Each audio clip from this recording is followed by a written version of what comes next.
Welcome back to Talk of the Town. John Williams, Public Information Officer of the Jasper County School District, joins today's show to talk about the forward movement and changes in the Jasper County schools. John, welcome to the show. Thank you very much. So there's a lot going on in the Jasper County School District these days, from middle schoolers getting laptops to county voters getting to elect an entire new school board. So let's start with the election. What's happening there? A federal judge jumped in a little while ago and decided that because the school board had not been redistricted for quite a long time, a really long time, 20 plus years, that there had been such tremendous growth in different parts of the county that the existing school board districts were unbalanced, which violates the one person, one vote rule. So after repeated efforts to push something through from the legislative delegation side, parties just couldn't come to an agreement. One of the key issues was the Sun City area. Part of Sun City Hilton Head is located in Jasper County. Right. That wasn't there back in the late 80s, early 90s. Exactly. And that phase really started picking up after about 2000 or so. So over the last 10 to 15 years, that little pocket of Jasper County has grown dramatically. And yet, based on the old school board districts, they didn't have the representation they felt was needed. So after the parties really just couldn't work this out, a federal judge came in, pretty much drew his own lines and decided that these are going to be the new school board districts for Jasper County. There are 9 of them, and said all the seats are going to be up for re-election on September 22nd.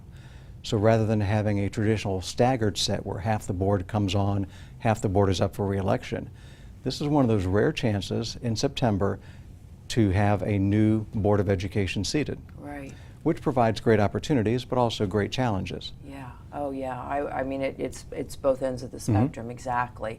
So in the classrooms, there's also some big changes. I'll let you tell us about that. One of the big things that's been in the works for quite some time is what's called one-to-one learning, where individual students are provided a mini laptop for their specific use in class.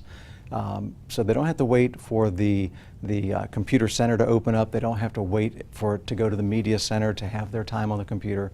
Each child has a laptop computer that they're assigned for the school year.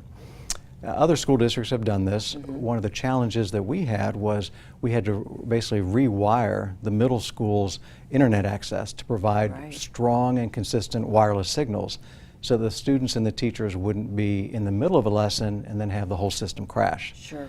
So that took some time.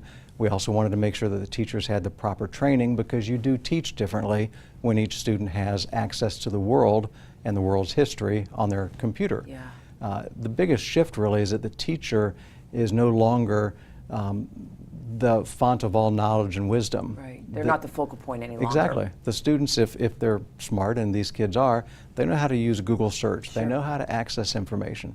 So if the teacher says, you know, World War II ran from 1864 to 1890, click, click, click, and they found that that's not quite right. Mr. Johnson, I thought it was 1941 to 1945. Right. So it takes a different approach to the teaching as well as the learning. So the 6th graders got it this year, just this spring. And the goal is for the next school year to have the 7th graders and possibly the 8th graders provided with these mini laptops. Right, that's wonderful. That's absolutely wonderful. So learning, obviously, we've heard that the comedian and South Carolina native Stephen Colbert helped fund about $800,000 in South Carolina teacher needs, including one at Ridgeland Elementary. And so how did that happen? Well, that was just one of those beautiful lucks of life. Beautiful is the word.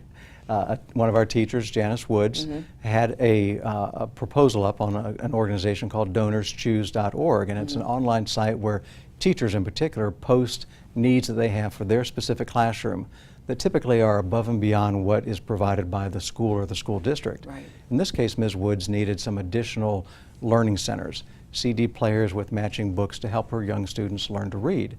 So she'd put that in, and the timing just worked out fine that Colbert came through and said, I want to take care of my South Carolina teachers. That's so wonderful. And quickly, what is the single greatest need in the Jasper County Public Schools? Community involvement.